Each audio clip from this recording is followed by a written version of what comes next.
আমি বিশ্বাস করি ডক্টর ইউনূসের এমন অ্যাকশন বা এমন সিদ্ধান্তে সারা বাংলাদেশের দল মত নির্বিশেষে সবাই এই খবরটাতে খুশি হবেন।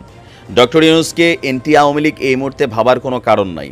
কিছু কিছু ক্ষেত্রে যখন তিনি সংস্কারগুলো করছেন, কারণ এই সংস্কারগুলোর সুফল আপনি আওয়ামী লীগ হন, আপনি বিএনপি হন, জামাত হন, জাতীয় পার্টি হন, হিন্দু হন, মুসলিম হন, এই সুফলটা পুরা জাতি উপভোগ করবে। বাংলাদেশকে গত 16 বছর যাবৎ একটা ঘটনা তো ঘটছে, আর 53 বছর যাবৎ আরও কিছু ঘটনা ঘটছে। তো লাস্ট 16 বছরে সবচেয়ে বেশি নেগেটিভ একটা ইফেক্ট পড়েছে আমাদের কোন মন্ত্রণালয়টাতে? শিক্ষা মন্ত্রণালয়ে।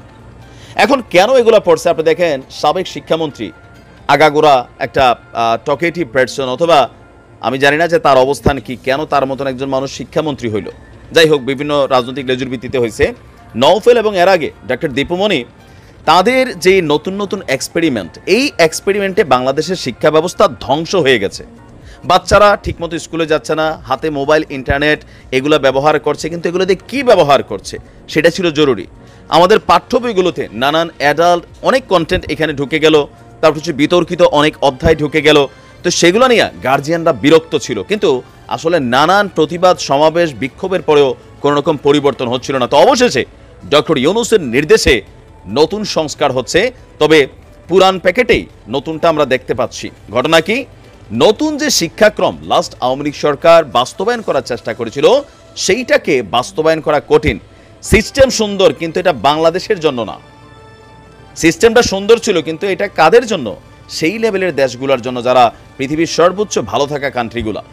এখন সরকার সিদ্ধান্ত নিয়েছে, আমাদের শিক্ষা উপদেষ্টা হিসেবে যিনি নিয়োগপ্রাপ্ত হয়েছেন ওয়াহিদ উদ্দিন মাহমুদ, তিনি বলছেন যে অন্তর্বর্তীকালীন সরকারের বিশেষ বৈঠকে তারা সিদ্ধান্ত নিয়েছে যে আগের পদ্ধতিতেই ফেরার চেষ্টা করা হবে। এই সামনের বছর থেকে নতুন শিক্ষাক্রম বাস্তবায়ন করা কঠিন। আর এমন মন্তব্য করে শিক্ষা উপদেষ্টা ওয়াহিদ উদ্দিন মাহমুদ বলছেন সাংবাদিকদেরকে যে আগের পদ্ধতিতেই আমরা ফেরার চেষ্টা করব, তবে আগেরটাতে ফিরে গেলেও আমরা এমনভাবে ফিরে যাব না যে বর্তমানটার সাথে শতভাগ আবার অমিল থাকবে। এটার কারণ আছে, কারণ যেই পাঠ্যক্রমটা চলছে, একটা জেনারেশন বা একটা অংশ এটাতে কিছুটা ইউজ টু হয়ে গেছে বা অভ্যস্ত হয়ে গেছে। এই পাঠ্যক্রমেরও কিছু জিনিস ভালো ছিল, বাট অধিকাংশই এখানে ঝামেলাযুক্ত ছিল। সিস্টেমটা সুন্দর, আবারও বলি, কিন্তু এগুলো বাংলাদেশের জন্য প্রযোজ্য না। তো আমাদের উপদেষ্টা মনে করছেন যে আগেরটায় ফিরে গেলে তারা যা পড়ে ফেলেছে তার সঙ্গে মিল রাখতে হবে, সেজন্য অতি দ্রুত কিছু সিদ্ধান্ত নেওয়া হচ্ছে। তিনি বলছেন যে অনেকগুলো বিশ্ববিদ্যালয় এই মুহূর্তে অভিভাবক শূন্য, পাশাপাশি যত দ্রুত সম্ভব আমরা এগুলো চালু করব।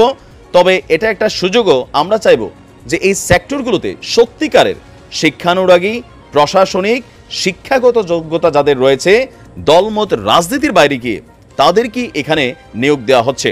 তিনি বলছেন যে এতদিন ধরে আমাদের বড় অবমূল্যায়ন করা হয়েছে, অনেকগুলো বিশ্ববিদ্যালয় নিয়ে ঝামেলা ছিল। ছাত্র শিক্ষকদের প্রতি অনুরোধ যে শুধু অবকাঠামো উন্নয়ন দিয়ে নয়, অর্থনীতির সাথে তাল মিলিয়ে যদি মানব সম্পদের উন্নয়ন না হয় তাহলে কোনো দেশ উন্নত হয় না। সেক্ষেত্রে অর্থনীতি এবং শিক্ষার মধ্যে একটা যোগসূত্র থাকবে। শিক্ষার সুষ্ঠু পরিবেশ তৈরিতে সবার সহযোগিতা দরকার। শিক্ষা প্রতিষ্ঠান কমিটিগুলোতে দখলদারিত্ব না হয় সেইটা দেখার দায়িত্ব আপনাদের। একদল সরিয়ে অন্য দল আসবে, সেটা আর চাই না। কি করা যায় সেটা নিয়ে চিন্তা করব, তিনি বলছেন। তো আমিও মনে করি বাংলাদেশের প্রত্যেকটা প্রাইমারি স্কুল, হাই স্কুল, মসজিদ, মাদ্রাসা, শিক্ষা সেক্টর যেগুলোতে আছে, সেইখানে স্কুল কমিটিতে ওই মানুষগুলোকে রাখতে হবে যাদের সন্তানরা এই স্কুলেতে পড়ে। বেশিরভাগ জায়গায় বাংলাদেশের কমিটিতে থাকা লোকদের সন্তানরা স্কুলে পড়ে না। যেই স্কুলে তিনি দায়িত্বশীল আছেন, বাথরুমে গেলে প্রাইমারি স্কুলগুলোতে দেখবেন গন্ধে বিরক্ত, পরিবেশ সুন্দর নাই, লুটপাট হয়ে যাচ্ছে, চুরি হয়ে যাচ্ছে বাজেটগুলো। কেন?